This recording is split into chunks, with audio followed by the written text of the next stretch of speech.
भारत ने ऑपरेशन सिंदूर के तहत पाकिस्तान के आतंकी ठिकानों पर मिसाइल स्ट्राइक की है। इस स्ट्राइक में पाकिस्तान को बड़ा नुकसान हुआ है। आपको बता दें कि पहलगाम हमले के बाद भारत ने पहले ही साफ कर दिया था कि इस हमले के दोषी आतंकवादियों को बख्शा नहीं जाएगा, फिर वह चाहे दुनिया के किसी भी मुल्क में छिपे हो। आपको बता दें कि इस पहलगाम मामले के बाद पूरे देश में आतंकियों के खिलाफ कड़ी कार्रवाई की मांग उठ रही थी, जिसको देखते हुए लगातार यही आशंका व्यक्त की जा रही थी कि भारत किसी भी वक्त पाकिस्तान पर बड़ा हमला कर सकता है। आज तड़के भारतीय आर्मी है, भारतीय नेवी है और जो एयरफोर्स है, तीनों ने मिलकर एक ज्वाइंट ऑपरेशन चलाया। उस ऑपरेशन के बाद पाकिस्तान के कब्जे वाले जम्मू कश्मीर में आतंकवादी ढांचे को निशाना बनाते हुए मिसाइल अटैक किया। इस हमले में बड़ी संख्या में आतंकियों को मार गिराया गया है। रक्षा मंत्रालय के मुताबिक माने तो कुल मिलाकर 9 स्थानों को निशाना बनाया गया था।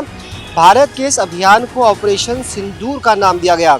ऑपरेशन सिंदूर के बारे में बताते हुए भारतीय सेना ने कहा, गृह मंत्रालय की और प्रधानमंत्री नरेंद्र मोदी की पैनी नज़र थी।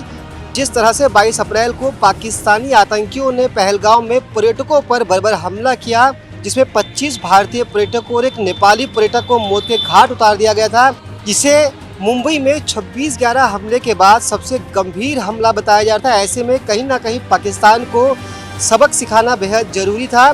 तो वहीं विदेश मंत्रालय ने भी कहा कि पहलगाम में आतंकी हमले का ये तरीका जम्मू कश्मीर और पूरे देश में दंगे भड़काने का प्रयास था। टीआरएफ ने इसकी जिम्मेदारी ली थी। टीआरएफ एक ऐसा आतंकी संगठन है जो कि लश्कर से जुड़ा हुआ है और लश्कर तैयबा के तार सीधा पाकिस्तान से जुड़े हुए हैं। जब पहलगाम आतंकी हमले की जांच हुई तो उन आतंकियों के संबंध में सीधा जो कनेक्शन था वो पाकिस्तान से ही जुड़ा हुआ माना जा रहा था और हमलावरों की पहचान की गई, उनकी जानकारी जुटाई गई, तो लगभग साफ हो गया था कि इस पूरे मामले में पाकिस्तान का हाथ है। अंतर्राष्ट्रीय समुदाय है उसको गुमराह करने का काम किया। पाकिस्तान ने इस हमले के आतंकी साजिद मीर को मृत घोषित किया, लेकिन वो भी जिंदा था। लोग चाहते थे कि भारत सरकार इस पाकिस्तान को सबक सिखाए और आज तड़के भारत की तीनों सेनाओं ने पाकिस्तान को इसका मुंहतोड़ जवाब भी दिया। पाकिस्तान के अंदर त्राही-माम हो रहा है, कई आतंकी कैंपों को निशाना बनाया गया। खबर ये है कि बड़ी संख्या में आतंकवादियों को जहन्नुम में पहुंचा दिया गया है। तो वही पाकिस्तान की आवाम भी पाकिस्तान सरकार के खिलाफ सड़कों पर है।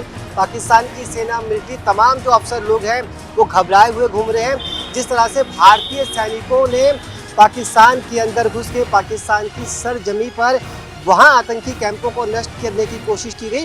हालांकि जिस पीओके पर जाकर भारत ने ये सर्जिकल स्ट्राइक की है वो पीओके भी भारत का हिस्सा है और भारत का लक्ष्य है कि इस पीओके को वापस भारत के अंदर शामिल करना।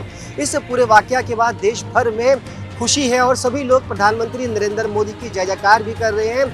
बीजेपी के सीनियर लीडर भी दावा कर रहे हैं कि प्रधानमंत्री नरेंद्र मोदी ने जिस तरह से देश की आवाम से वायदा किया था कि आतंकी चाहे दुनिया के किसी भी मुल्क में छुप जाए, उन्हें निकाल कर ढूंढ कर मारा जाएगा, उन्हें उसकी सजा जरूर दी जाएगी।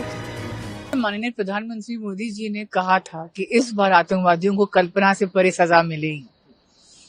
हमारी सेनाओं ने पूरी देश की उम्मीदों को पूरा करते हुए पहलगाम में जिस तरह निर्दोष लोगों की हत्या हुई थी उसका बदला लिया है।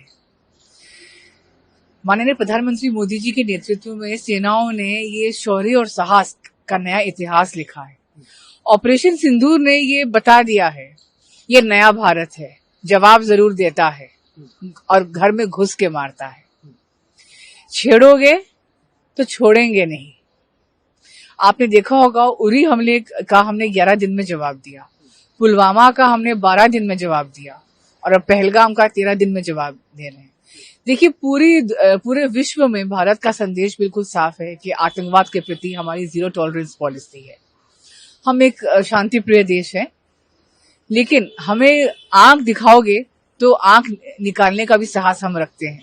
It was not a large scale invasion by us. We did not use land forces. We used measured airstrikes on places which were terrorist havens. So, the battle against Pakistan for long has been a battle against terrorism. And when terrorists from Pakistan kill tourists Indian tourists in the heights of the Himalayas, government has to respond. And respond it has done. So this is clearly a case of a response to aggression by Pakistan, and that is only natural. Now we'll have to look further as to what Pakistan has to say.